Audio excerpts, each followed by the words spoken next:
ఓం గణాధిపతే నమ. ఓం నమస్వ శ్రీమాత్రే నమ. జై దుర్గాభవాని, జై శ్రీరామాంజనేయ, జై శ్రీరామాంజనేయ. స్వాములు ఉదయం పినకాడ నుంచి ఇక్కడ మనం సొంట్యాం గ్రామం దాకా వచ్చాము. ఇక్కడ శ్రీ శ్రీ శ్రీ అభయాంజనేయ స్వామి ఉన్నాడు. ఈయన సన్నిధిలోనే ఇక్కడ నైట్ స్టే చేయడం జరుగుతుంది. స్వాములు హరహర మహాదేవ శంభో శంకర. ఓం నమశివాయ. స్వాములు ఉదయం నుంచి 20 కిలోమీటర్లు రాగలిగిన స్వాములు ఇక్కడ ఈ సొంట్యాం గ్రామంలో స్టే చేస్తున్నాను. కొంతమందిని అడిగాను, ఇక్కడ ఉండొచ్చు అన్నారు. ఇక్కడే స్నానం చేయడం కూడా ఉంది స్వాములు. మనం చూసినట్లయితే ఇదిగో స్నానం చేయడానికి ఉంది స్వాములు. ఓం నమశివాయ, ఓం నమశివాయ. ఇక్కడ స్నానం చేయడానికి కూడా ఉంది. గ్రామం అయితే చాలా బాగుంది. ఇక్కడ టిఫిన్ చేయడానికి చక్కగా టిఫిన్ కూడా ఉంది. అన్ని విధాలుగా ఉంది. జనం కూడా, జనసంచారం కూడా ఉంది. ఎక్కువగానే ప్రజలు ఉన్నారు. చుట్టూరు కొండలు అనేది పెద్ద పెద్ద కొండలు స్వామి. ఓ స్వామి అంగా వచ్చిన కానీ వాళ్ళ అంగా 3-4 చుట్టూ కొండలు ఉన్నాయి. పులులు అవి చెదిరిపోయి వచ్చేస్తున్నాయి స్వామి గ్రామాల్లోకి. నైట్ టైం జాగ్రత్త, 5 ఆగిపోండి, తర్వాత జాగ్రత్తగా ఉండండి. మీరు 4 ఉండగానే ఉండాలి. మరి చాలా జాగ్రత్తగా ఉండాలి స్వామి. ఒక్కరే వెళ్తున్నారండి దీవెనలతోటి. అలాగే జాగ్రత్త కూడా చెప్పారు స్వాములు.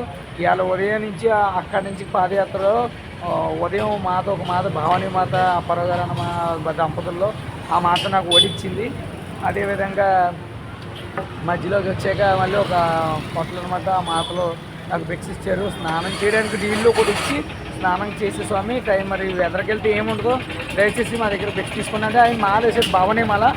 ఆ భవానీ మాల ఏంటో ఆ భవానీ కూడా నాకు బెక్స్ తీసుకుని దాకా వెళ్ళొద్దు అన్నారు. అక్కడే స్నానం చేసి భవానీ సన్నిధిలో ఆ మాతల సన్నిధిలో నేను బెక్స్ తీసుకోవడం జరిగింది. బెక్స్ తీసుకుని మళ్ళీ పాదయాత్ర స్టార్ట్ చేసి నేనైతే ఈ సొంట్యాం అనే గ్రామం దాకా వచ్చాను. ఇప్పుడు ఇక్కడ నైట్ చక్కగా ఉండడానికైతే ప్లేస్ చూపించాను కదా స్వాములు. ఇక్కడైతే చాలా బాగుంది. అభయాంజనేయ స్వామి ఉన్నాడు. ఇక్కడే స్నానం చేసి చక్కగా స్వామికి ఆరతిచ్చుకుని దీపాలు ఇచ్చుకుని పూజ చేసేసుకుని స్వాములు మరలా నేను ఉదయాన్నే మళ్ళీ పాదయాత్ర స్టార్ట్ చేస్తాను. ఈ వరకు ఏ ఆటంకం లేకుండా ఆ మహాదేవుని అండదండలతో, ఆ జగన్మాత దుర్గమ్మతల్లి అండదండలతో, అభయాంజనేయ స్వామి ఆ రాములు వారి అండదండలతో, మీ అందరి అనుగ్రహంతో, మీ అందరి దీవెనలతో చక్కగా నేను ఈ పాదయాత్ర ఇక్కడి వరకు వచ్చాను. ఇలాగే ప్రతిరోజు ఏ ఆటంకం లేకుండా నా పాదయాత్ర కొనసాగాలని, అందరి ఆశీర్వాదం నాకు ఉండాలని. హరహర మహాదేవ శంభో శంకర. కొంచెం 20 కిలోమీటర్లు కాకుండా శక్తి సరిపోవట్లేదు. కొంచెం నల్లాపోతాను చెప్పలేదు. కొంచెం శక్తి ఉంటే ఇంకా ఒక 25-30 నడాలనుకున్నాను. రేపైతే విజయనగరం అయితే 30 కిలోమీటర్లు ఉందని స్వామి. 30 కిలోమీటర్లు రేపు రీచ్ అయ్యింది. 20 నుంచి నల్లకపోతున్నాను. కనీసం 25 కన్నా నేను రీచ్ అవ్వగలగాలి. రేపు అయితేనే ఒక 25 నడగలికి విజయనగరం చేరుకుంటాను. లేదంటే రేపు ఈవినింగ్ కల్లా వెళ్ళి మళ్ళీ మార్నింగ్ వెళ్ళాలి చెప్పలేము.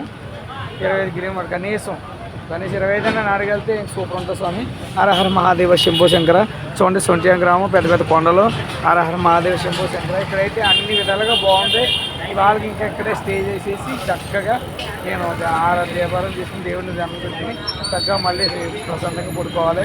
మా స్వామి ప్రశాంతంగా నిద్రపడుతుంది. మా స్వామి ఇచ్చిన ఆ టెంట్ వల్ల అయితే ఆ మూర్తి గారు, కరాటి మాస్టర్ గారు, మీకు నిజంగా హృదయపూర్వక ధన్యవాదాలండి. చాలా మీకు ధన్యవాదాలు చెప్పాలంటే ఆ పరమేశ్వరుడు, జగన్మాత మీకు అనుగ్రహం ఉండాలని ఖచ్చితంగా కోరుకుంటున్నాను. ఓం నమస్తే శ్రీమాత. జై శ్రీరామ్, జై హనుమాన్. జై శ్రీరామ్, జై హనుమాన్. ఓం నమశివాయ, ఓం నమశివాయ, ఓం నమశివాయ, ఓం నమశివాయ, ఓం నమశివాయ, ఓం నమశివాయ, ఓం నమశివాయ, ఓం నమశివాయ.